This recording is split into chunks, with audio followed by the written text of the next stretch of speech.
Hi everyone, this is our channel Around My Story. Please like, share and subscribe. Émilie et moi sommes devenus meilleures amies au cours de la première année de lycée. Nous sommes liés par notre amour du théâtre.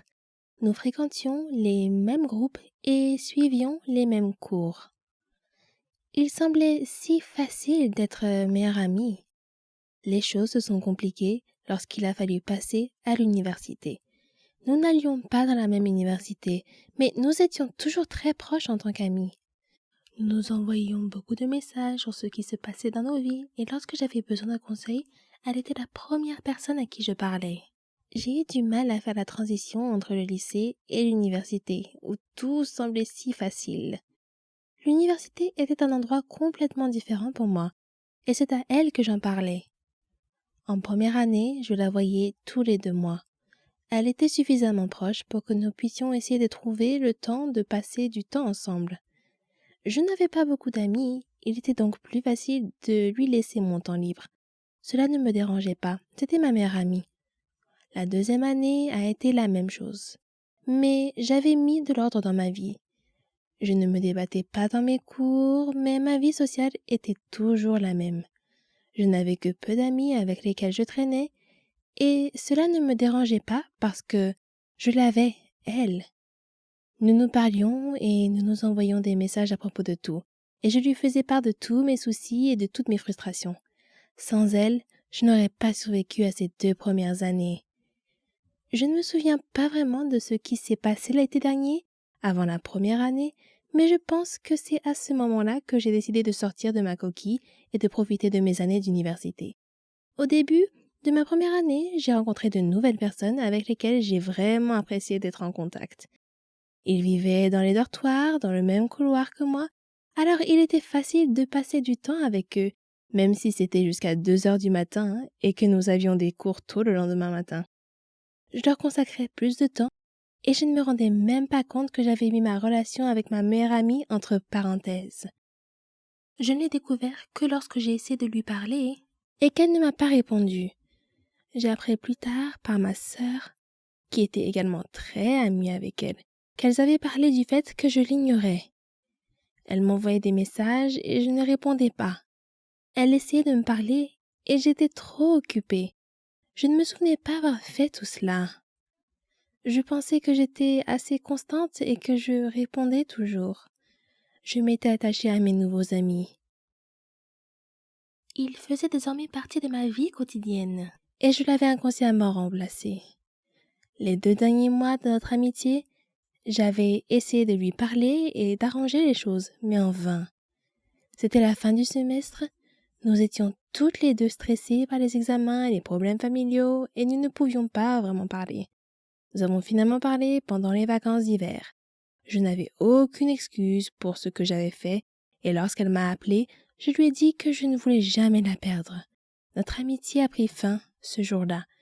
Je me suis assise dans ma chambre et j'ai pleuré pendant un moment pensant à la personne formidable que j'avais perdue.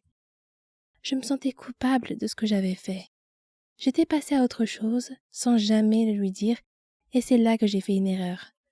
Plus tard dans la nuit, j'ai pris la décision de ne plus prendre mes amitiés à la légère, même si elles étaient à distance. Elle était une partie très importante de ma vie, et je regrette de l'avoir laissée partir. J'espère qu'un jour j'aurai le courage de lui dire à quel point elle était importante pour moi. Elle a tant fait pour moi, même s'il s'agissait d'un simple message pour savoir comment j'allais. Je garde l'espoir qu'un jour, nous pourrons redevenir amis. Mais ce n'est pas tout. Émilie écoutait un groupe de filles et, au lieu d'essayer de me ramener à la raison, elle a laissé quelqu'un me la voler. J'étais tellement prête à essayer d'arranger les choses, jusqu'à ce que j'entende sa version de l'histoire. Je tiens à lui dire un grand merci. Eh oui, j'ai été aigrie, très aigrie, quand j'ai découvert la vraie raison pour laquelle ma meilleure amie ne me parlait plus autant. J'étais en colère contre elle et je l'ai blâmée pour tout. Je l'ai blâmée pour les moments perdus avec elle, pour les souvenirs, et je regrettais tout. de l'argent à l'empreinte de vêtements, en passant par des choses simples comme aider à la maison, parce que tout cela n'était rien d'autre que du temps perdu. Je t'en veux, Émilie. Je veux qu'elle revienne. Je veux que ma meilleure amie revienne dans ma vie et qu'elle fasse des choses avec moi, comme des rolletting, des voyages, des doubles rendez-vous, du shopping ensemble, des choses que les meilleures amies normales font. Mais je n'ai pas pu, parce qu'Émilie a choisi d'être avec d'autres amis. Je n'ai pas besoin d'elle. Elle a choisi de me quitter. Elle a choisi de ne plus être mon amie après que cette autre fille ait décidé de parler et de raconter des petits mensonges. Émilie a mis fin à notre amitié. L'autre fille n'y a joué qu'un rôle. Mais Émilie l'a accueillie et je dois la remercier pour cela. C'est cruel de faire cela à un être humain. Les êtres humains doivent se sentir désirés, ce qui n'est pas le cas. Quant à la fille qui m'a volé ma meilleure amie, assure-toi d'être là pour elle lorsqu'elle et son petit ami traversent une période difficile. Assure-toi d'être là pour lui parler lorsqu'elle a des doutes sur l'université ou que sa famille la harcèle. Assure-toi d'être là pour ses séances de rollicking, ses virées shopping ou tout simplement ses soirées cinéma. Prends-la dans tes bras lorsqu'elle pleure devant La Belle et la Bête. Sois la meilleure personne possible pour elle. Je sais qu'elle en a besoin plus que jamais, parce que c'est ce qu'elle mérite. Je ne pense vraiment pas que je m'en remettrai un jour. Elle m'a quittée pour une raison stupide, pour quelque chose que tu as causé. Mais ce n'est pas grave, on vit et on apprend. Quelqu'un a dit un jour, certaines personnes nous quittent, mais ce n'est pas la fin de ton histoire. C'est la fin de leur rôle dans ton histoire. Je chérirai toujours notre amitié. Même si les choses n'étaient pas censées se passer ainsi. Votre meilleure amie l'est pour une raison. Et cela ne devrait pas se terminer de la même manière que pour moi. Souvenez-vous de tous les moments que vous avez vécus. Parce qu'un jour, vous ne serez peut-être plus les mêmes ou vous passerez à autre chose. 7 ans peut être un âge très critique dans la vie d'un être humain. C'est l'année où l'on passe du CP au CE1. C'est peut-être aussi l'année où l'on pratique pour la première fois un sport qui façonnera notre avenir. Mais pour moi, c'est l'âge où mes parents ont décidé de mener des vies séparées. J'ai grandi comme n'importe quelle fille ordinaire, j'ai fréquenté une bonne école maternelle, j'ai fait du sport et j'avais de bons amis. Mes parents, si je me souviens bien, étaient toujours de bonne humeur, l'un envers l'autre et partageaient la joie d'élever leur fille ensemble. Je n'ai que peu de souvenirs des mauvais moments où mes parents se disputaient. Le pire souvenir dont je me souvienne est celui où, à l'âge de 7 ans, allongé dans mon lit, mes parents sont entrés dans ma chambre et mon père m'a dit « Tania, ta mère et moi allons divorcer. » Ma première réaction a été l'instinct naturel d'un jeune enfant qui consiste à me faire des reproches. Lorsque j'étais enfant, j'avais souvent plus d'une fête d'anniversaire. Cela semble cool, mais ce n'est pas ce que l'on croit. Je suis une enfant issue d'un divorce. Mon enfance ne m'appartenait pas. Elle appartenait à mes parents. Je me suis perdue dans tous les efforts que j'ai faits pour apaiser les deux camps de ma famille. En me déplaçant seule entre deux vies distinctes, j'étais en marge de chaque famille. Jamais une initiée. Les personnes que j'aimais le plus n'étaient jamais dans la même pièce. Et beaucoup d'entre elles ne savaient même pas qu'elles existaient. Je manquais des événements et des célébrations parce que je devais passer du temps avec mon autre famille. Les enfants issus d'un divorce apprennent à faire face à ces difficultés et à cette instabilité. Mais à l'âge de 10 ans, je ne voulais plus m'en préoccuper. Je ne voulais pas vivre dans 2 maisons différentes, avec 2 chambres différentes, des vêtements différents, des jouets différents, des amis différents et des règles différentes. J'étais une enfant de 10 ans, prise entre le marteau et l'enclume. Un jour, j'ai dit à mon père que je ne voulais plus lui rendre visite. C'était un acte courageux et ignare, pour être honnête. Nous ne saurons jamais si c'était la bonne décision ou non, mais à l'époque, aucun de mes parents ne possédait la stabilité émotionnelle nécessaire pour trouver une solution plus positive. C'est ainsi que les choses se sont passées.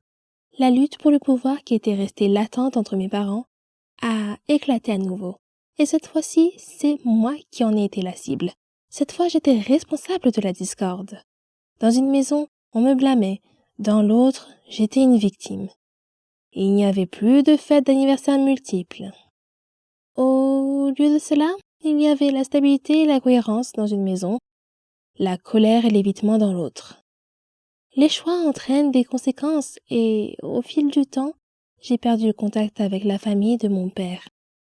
Il est difficile de rester en contact avec des personnes liées à quelqu'un que l'on a repoussé. Des cousins avec lesquels je jouais ont été rayés de ma vie. Nous ne nous sommes plus jamais rendus visite. Était-ce parce qu'il était préférable de garder les liens coupés?